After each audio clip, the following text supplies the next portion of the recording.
Quizás no hay nada más desconcertante en estos días que ese sentir que tenemos de no tener ningún control sobre nuestras circunstancias.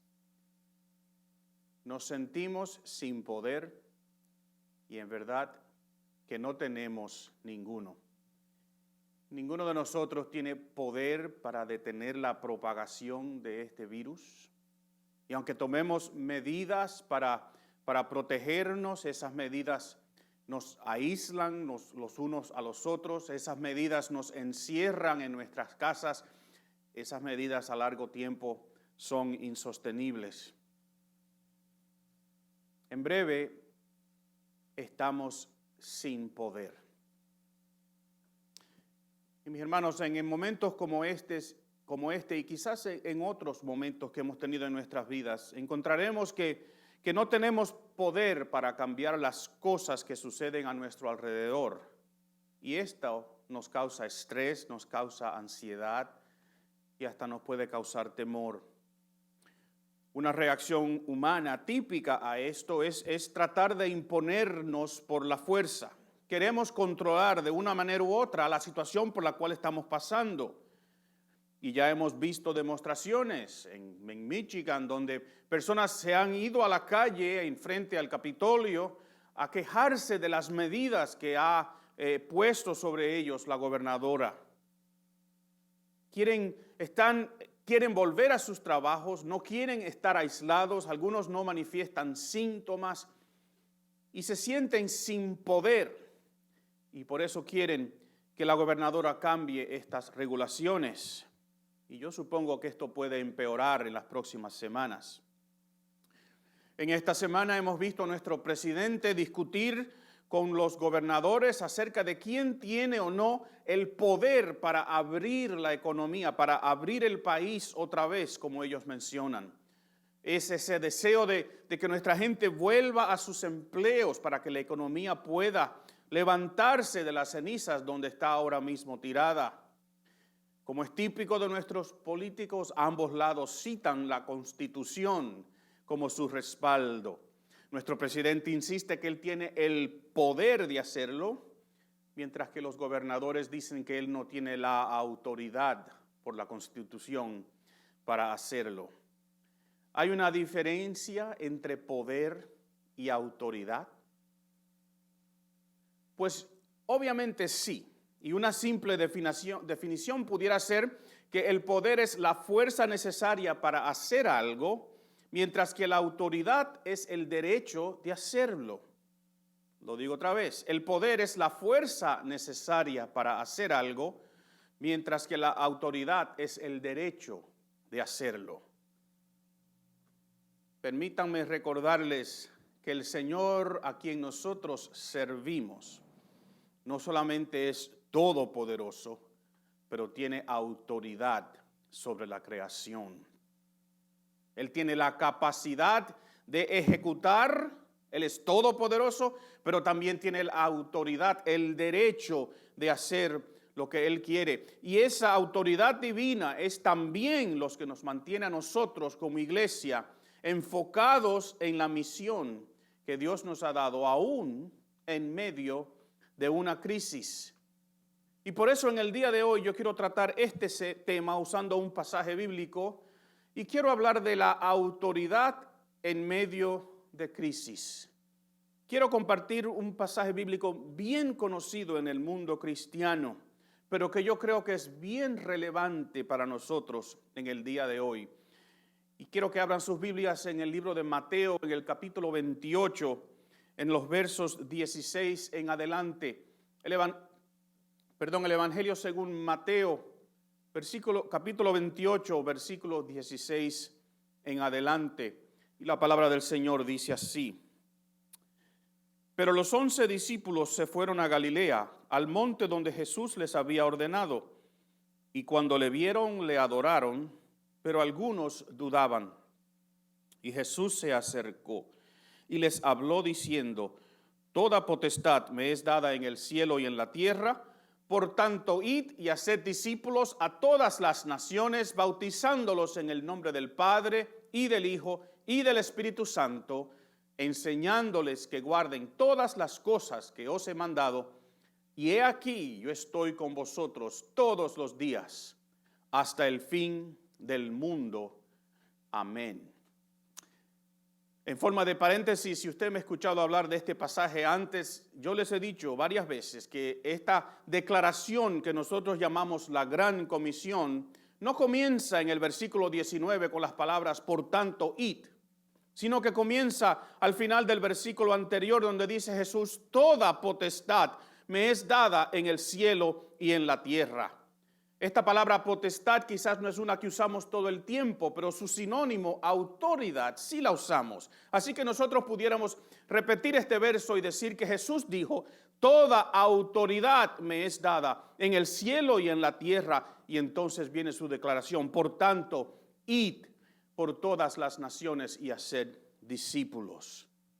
Entonces, mis queridos, aunque reconocemos que en muchas situaciones, y específicamente en esta donde estamos viviendo, no tenemos ningún poder, no tenemos poder para controlar nada, pero sí servimos a un Dios que no solo tiene poder para hacerlo todo, sino que tiene toda autoridad, o sea, el derecho de hacer lo que Él quiere también. En los versos que leímos, hay algunos detalles que yo quisiera compartir con ustedes. Notamos que estos 11 discípulos, ahora son 11 porque uno, Judas, se quitó la vida después de su traición. Estos 11 discípulos van a Galilea, la provincia que está al norte en Israel, de donde, por cierto, son la mayoría de ellos. Sabemos que estos 11 hombres y también las mujeres que habían seguido a Jesús y otros discípulos que habían estado con Jesús durante ese fin de semana de la crucifixión y de la resurrección, nosotros sabemos que ellos habían visto a Jesús resucitado. Por ejemplo, recordamos la escena de esos dos hombres que van caminando desde Jerusalén a una aldea que se llama Emaús. En el camino se le junta a ellos un personaje, nosotros sabemos que es Jesús, ellos no se dan cuenta. Pero después que Jesús les explica las Escrituras, y después que come con ellos en un momento íntimo de relación, ellos se dan cuenta que era Jesús. Ellos vieron a Jesús resucitado. La semana pasada hablamos de estas mujeres que fueron a la tumba ese domingo, al sepulcro, encontrando allí una tumba vacía. Y después esas mujeres ven a Jesús resucitado. El Evangelio de Juan nos dice que los discípulos esa misma noche, ese domingo por la noche, estaban reunidos en una casa juntos, tenían temor, habían cerrado las puertas y Jesús entra. Milagrosamente a través de las paredes se presenta al frente de ellos y les dice, paz a vosotros. Y una semana después, estando esos discípulos ahí todavía, y ahora se le ha añadido Tomás, que no estaba la primera vez, Jesús vuelve, entra milagrosamente a través de las paredes y les dice, paz a vosotros. Y recordamos las palabras de Tomás cuando se dio cuenta que era su Jesús resucitado y dice, Dios mío y Señor mío. Hay unos detalles que yo quiero hacer relucir aquí en estos versos. Entendiendo entonces que estos discípulos han visto a Jesús, que estas mujeres han visto a Jesús resucitado. Al llegar a este pasaje hay algunas cositas que yo quisiera compartir con ustedes. Primero, los discípulos han decidido obedecer a Jesús y han regresado a Galilea. Yo creo que no hay que insistir mucho en decir que es importante, que es bueno, que es clave que nosotros obedezcamos las instrucciones de nuestro Señor. Quizás eso no parece tan significativo en este momento, así a primera vista, pero recordemos que las instrucciones de Jesús también decían que ellos debían quedarse en Jerusalén. Así que si los mandó para Galilea para después decirles vuelvan a Jerusalén, pues parece un poco ilógico. Y Jesús les había dicho, quédense en Jerusalén hasta que reciban la promesa de mi Padre, hasta que seáis investidos de poder desde lo alto, dice el evangelista Lucas citando al Señor. Parecía ilógico entonces dar un viaje hacia Galilea, 5 o 6 días de camino, de estar allí un tiempo y después tener que regresar. Pero mis queridos, las instrucciones que Jesús nos da no tienen que ser siempre lógicas para nosotros, pero debemos obedecer aún así. ¿Por qué los manda Jesús para Galilea? Pues miren, no sabemos. Juan dice que cuando regresaron algunos de ellos, y en su relato en el capítulo 21 del libro de Juan, Juan dice que 7 de ellos regresan a su oficio, regresan a la pesca. Quizás había un riesgo ahí de que al regresar a Galilea se olvidaran de las instrucciones de volver a Jerusalén. Nosotros sabemos que ellos obedecieron a Jesús. Quizás Jesús los manda a Galilea porque entiende que ellos necesitan regresar a sus casas. Ellos son de ahí, la mayoría de ellos. Y la promesa del Espíritu Santo, Jesús sabe que eso va a suceder en el día de Pentecostés, que son 50 días literalmente después de la fiesta de la Pascua. Si contamos las semanas así como lo hemos hecho, pues quizás falta hasta un mes hasta que eso suceda. Y Jesús quiere que ellos estén quizás con su familia, no sabemos. Quizás es porque Galilea es conocida como Galilea de los gentiles.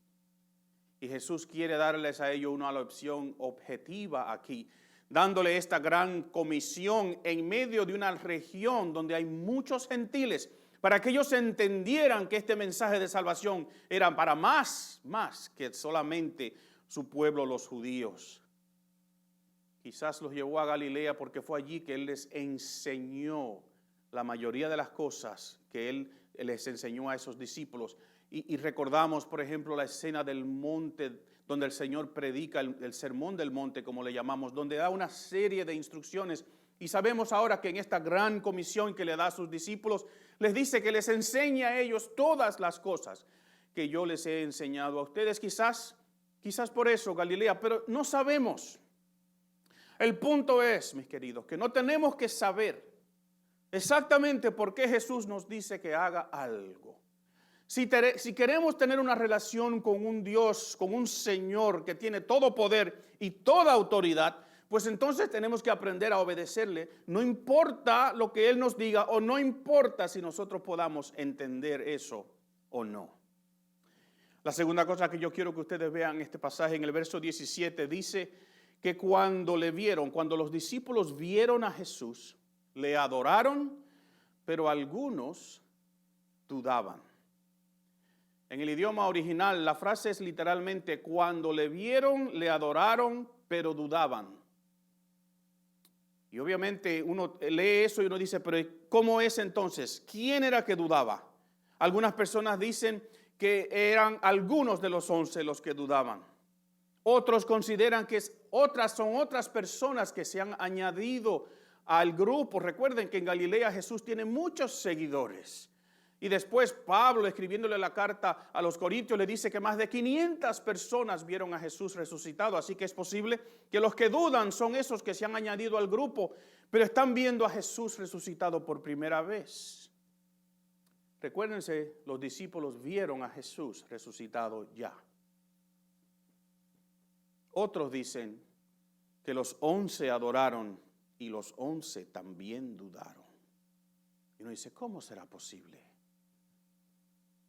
Este verbo dudar aquí es importante que entendamos que esta palabra no necesariamente define una falta de fe, una falta de creer, sino que una traducción es titubear, es estar en dos caminos. Y la única otra vez que se usa esta palabra en el Nuevo Testamento, este verbo dudar así, es aquella ocasión cuando Pedro salió de un bote en medio de la mar y caminó hacia Jesús sobre la mar porque Jesús le dijo que viniera. Y el pasaje dice que al ver Pedro el fuerte viento tuvo miedo y comenzando a hundirse dio voces diciendo, Señor, sálvame. Y al momento Jesús, extendiendo la mano, lo asió, lo agarró y le dijo, hombre de poca fe, ¿por qué dudaste? Pedro creía en el Maestro, Pedro creía en Jesús, pero sus circunstancias en ese momento lo hicieron titubear.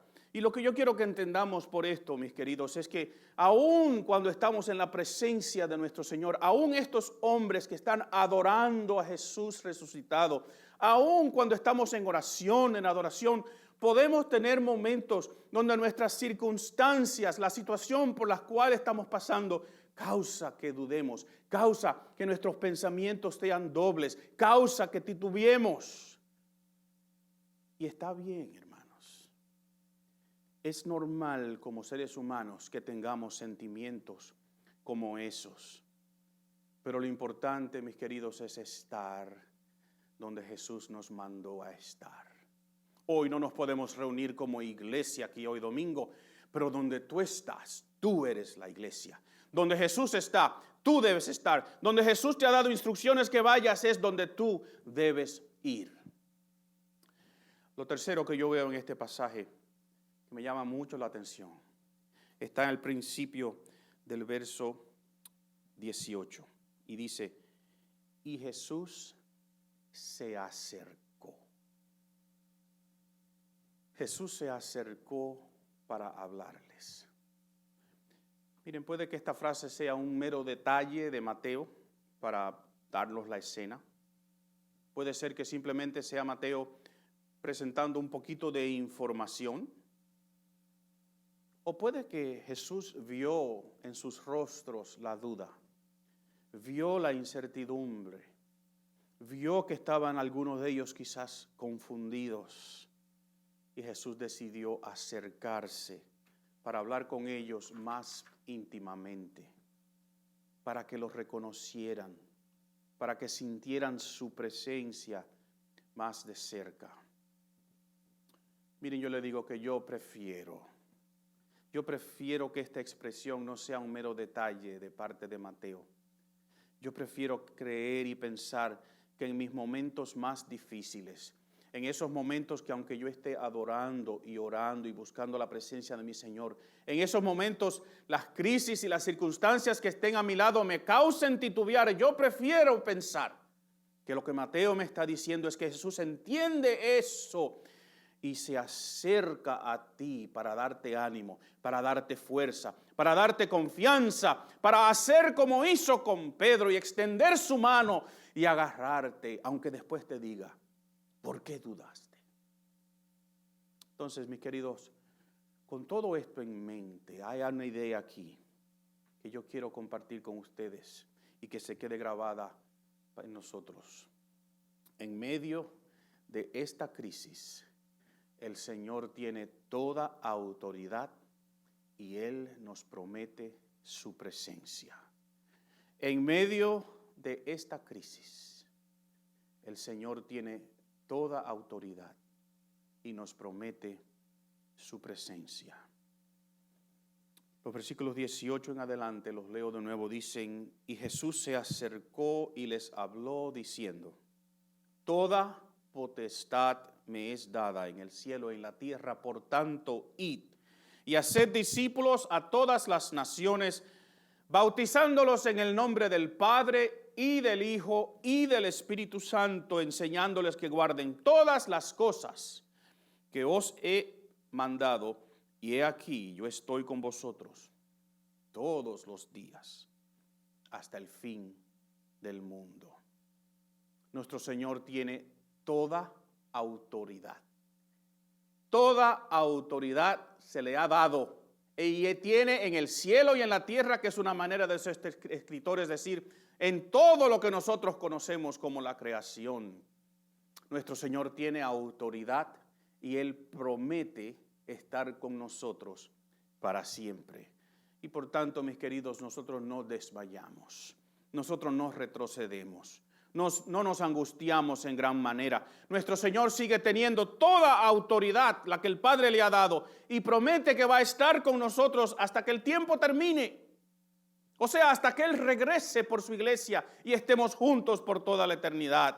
Pero el punto clave de esto, mis queridos, es que en medio de la crisis que esos discípulos estaban experimentando, porque ellos sabían lo que Jesús les había dicho, ellos sabían que Jesús se iba a ir, ellos sabían que iban a quedar solos, ellos sabían que iban a ser perseguidos. En medio de esa crisis es donde Jesús les da a ellos lo que nosotros llamamos la gran comisión, la misión de la iglesia. En medio de esa crisis es que el Señor les dice, vayan por todo el mundo y hagan discípulos.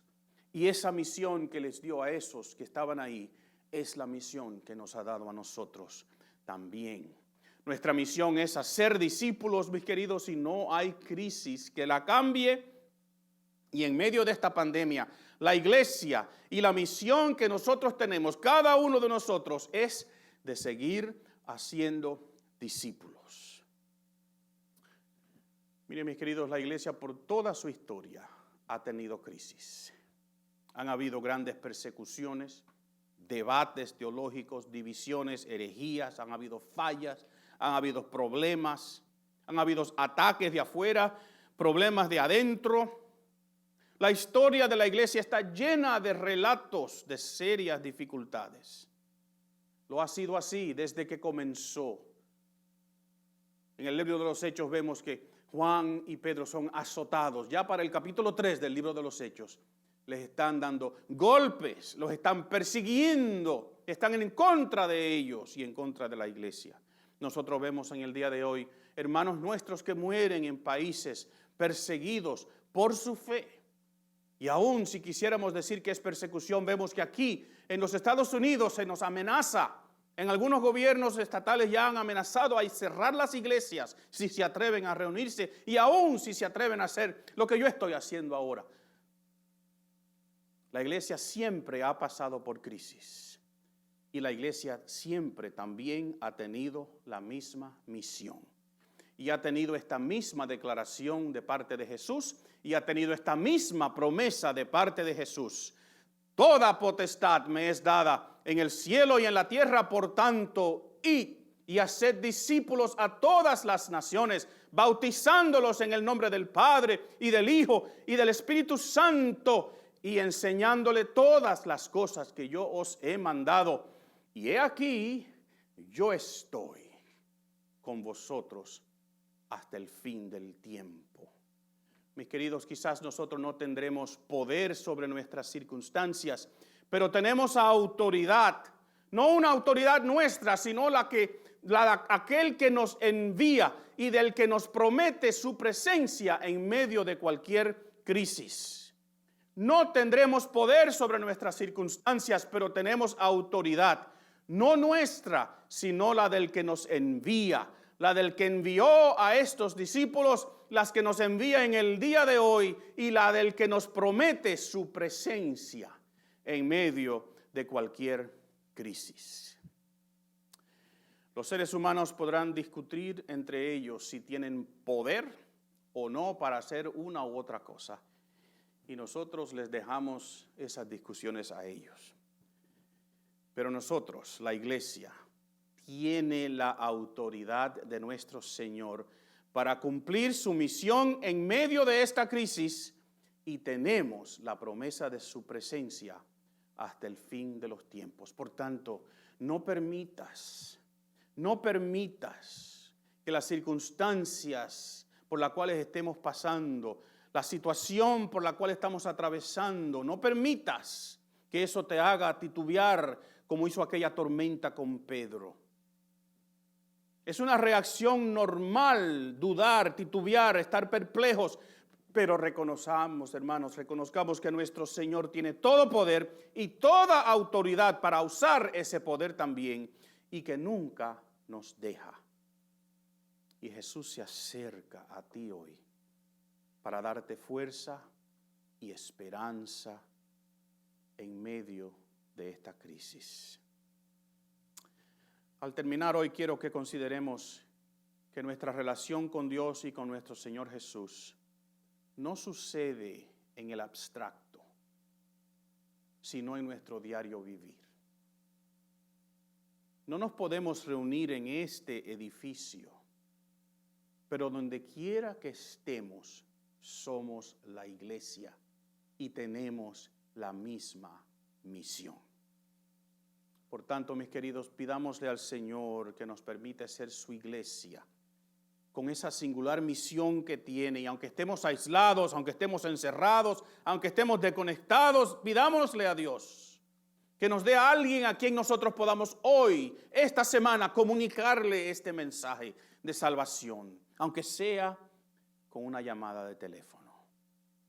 Pidámosle al Señor que nos dé una oportunidad de llamar a uno de nuestros hermanos y compartir algo de lo que hemos aprendido y así hacer discipulado con esa persona, aunque sea por teléfono. Mis queridos, no tenemos poder sobre el virus, pero tenemos autoridad para seguir siendo la iglesia de Jesucristo. Vamos a orar. Eterno Dios, gracias. Gracias porque tú tienes todo poder y tienes toda autoridad. Jesús, gracias porque en momentos como este, tú te acercas a nosotros para darnos paz, para darnos confianza, para darnos esperanza. Espíritu Santo, gracias porque tú eres el que da testimonio de que somos tus hijos y no estamos huérfanos ni abandonados. Te ruego, eterno Dios, que esta semana tú nos des la oportunidad de continuar siendo la iglesia de Jesucristo con esa misión que tú nos diste ese día hace tanto tiempo atrás. Padre, al cerrar aquí también te ruego que nos continúes cuidando y protegiendo, que cuides de nuestros familiares que están enfermos, de personas conocidas que están pasando por esta crisis. Y te ruego que en tu misericordia, eterno Dios, tú que tienes autoridad y poder sobre tu creación, tú obres milagrosamente a nuestro favor. En el nombre de Jesús oramos y el pueblo de Dios dice: